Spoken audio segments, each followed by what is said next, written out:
రెండు తెలుగు రాష్ట్రాల్లో ప్రజలకు ప్రభుత్వానికి వారధిగా ఉంటూ 16 వసంతాలు పూర్తి చేసుకుని 17వ వార్షికోత్సవంలోకి అడుగుపెడుతున్న మెట్రో టీవీ యాజమాన్యానికి, సిబ్బందికి, జర్నలిస్టులకు హృదయపూర్వక శుభాకాంక్షలు తెలియజేశారు కర్నూలు జిల్లాకు చెందిన అడ్వకేట్ మోహన్ కృష్ణ.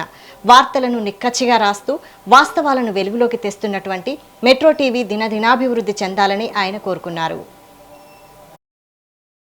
రెండు తెలుగు రాష్ట్రాల్లో ప్రజలకి మరియు ప్రభుత్వానికి మధ్యలో వారధిగా నిలుస్తూ వార్తలను నిక్కచ్చిగా టెలికాస్ట్ చేస్తున్న మెట్రో టీవీ 16 వసంతాలు పూర్తి చేసుకుని సక్సెస్ఫుల్ గా 17వ వసంతంలోకి వార్షికోత్సవంలోకి ఎంటర్ అవుతుంది. మరి ఈ సందర్భంగా మెట్రో టీవీ యాజమాన్యానికి, సిబ్బందికి మరియు మెట్రో టీవీ ప్రేక్షకులకి ఇవే నా శుభాకాంక్షలు.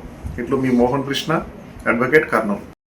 రెండు తెలుగు రాష్ట్రాల్లో ప్రజలకి మరియు ప్రభుత్వానికి మధ్యలో వారధిగా నిలుస్తూ వార్తలను నిక్కచ్చిగా టెలికాస్ట్ చేస్తున్న మెట్రో టీవీ 16 వసంతాలు పూర్తి చేసుకుని సక్సెస్ఫుల్ గా 17వ వసంతంలోకి వార్షికోత్సవంలోకి ఎంటర్ అవుతుంది. మరి ఈ సందర్భంగా మెట్రో టీవీ యాజమాన్యానికి, సిబ్బందికి మరియు మెట్రో టీవీ ప్రేక్షకులకి ఇవే నా శుభాకాంక్షలు.